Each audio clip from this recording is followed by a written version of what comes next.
Hello, everybody. I have received like 5 or 6 emails about how to deal with the holidays as a individual in the LGBTQ plus community.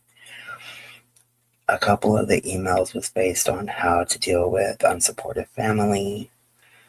A couple is how to deal with guests that are not supportive, even if the family is.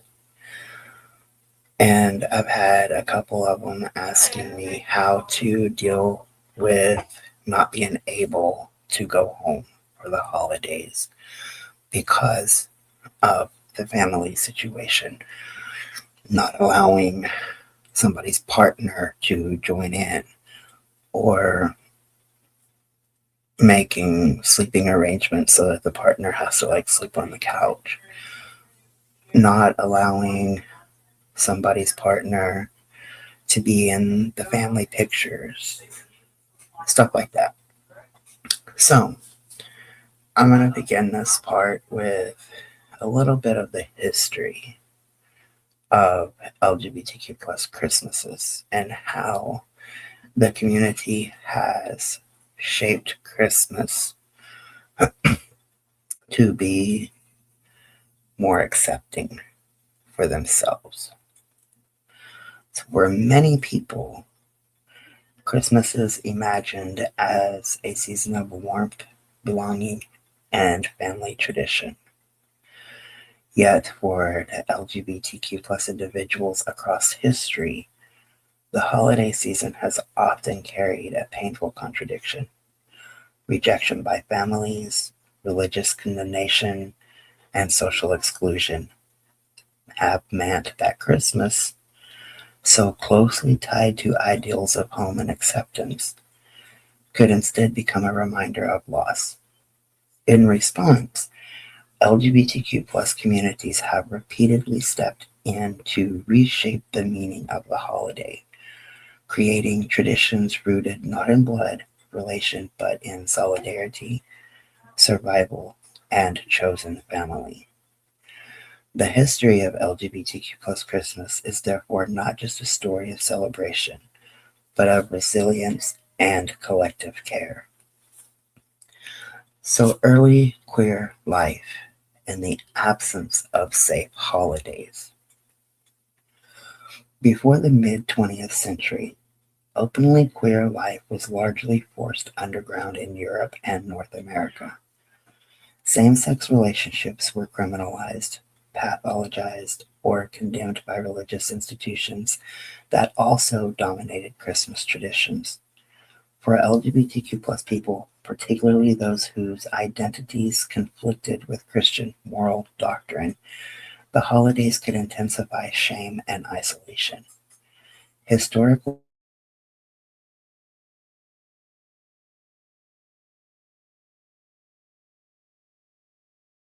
records suggest that many queer individuals gatherings altogether, knowing that they could face hostility, silence, or forced conformity.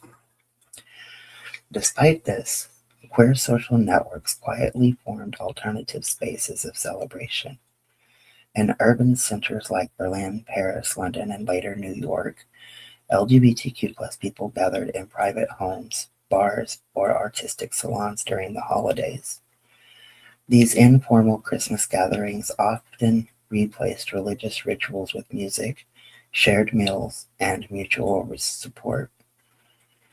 Though rarely documented officially, they represent some of the earliest examples of LGBTQ plus communities redefining Christmas on their own terms. Chosen family and the rise of queer holiday traditions.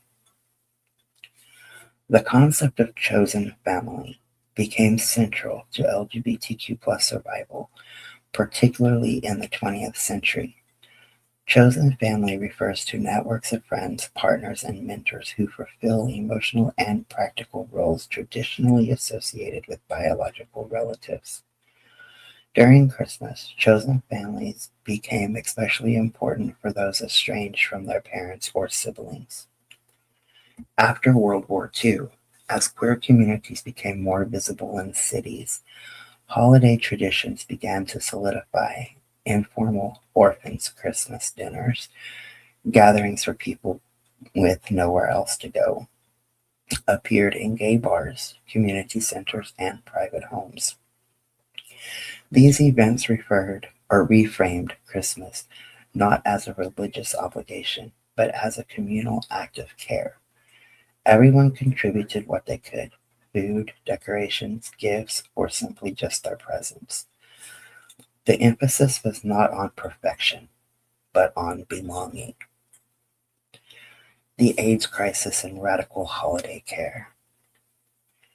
The AIDS crisis of the 1980s and early 1990s profoundly reshaped LGBTQ plus holiday culture. Thousands of queer people were abandoned by their families as they fell ill, particularly during emotionally charged times like Christmas. In response, LGBTQ plus communities organized large-scale support systems that extended deeply into the holiday season. Volunteer groups cooked Christmas meals for hospitalized patients, hosted holiday vigils for those who had lost partners and friends, and ensured that no one died alone. Organizations such as ACT UP, Gay Men's Health Crisis, and Lesbian Mutual Aid Network transformed Christmas into a season of political and emotional resistance. The holiday became a time not only for remembrance, but for affirming the dignity of queer lives when society refused to do so. These acts of care established a powerful precedent. When traditional families and institutions failed, the LGBTQ plus community would step in unconditionally. Queer Christmas in the late 20th and early 21st century. As LGBTQ plus visibility increased and legal rights expanded, queer Christmas traditions continued to evolve. Community centers began hosting inclusive holiday events, explicitly welcome LGBTQ plus youth, elders, and people rejected by their families. Drag performers organized charity Christmas shows to raise funds for homeless queer youth. Trans-inclusive gift drives ensured people received affirming clothing and essentials rather than items tied to a gender that they did not identify with. The Internet further expanded these traditions. Online chosen family spaces allowed queer people to connect across distances, sharing virtual dinners, gift exchanges, and messages of support.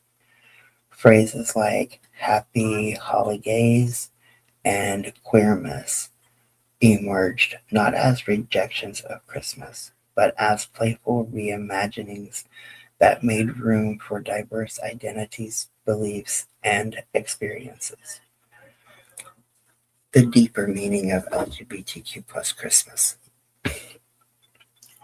At its core, LGBTQ plus Christmas history is not about decorations or religious doctrine. It is about care in the face of abandonment. Where mainstream narratives center family as something inherited, queer communities have demonstrated that family can be built through intention, empathy, and shared struggles. Each generation has inherited this lesson and adapted it to its time. For LGBTQ people without supportive families, Christmas has often been made brighter, not by tradition, but by community, by shared meals, open doors, affirming words, and the radical insistence that everyone deserves joy and dignity during the holidays. In this way, LGBTQ plus Christmas history offers a broader lesson to society that love is not defined by blood or belief, but by the willingness to show up for one another when it matters the most.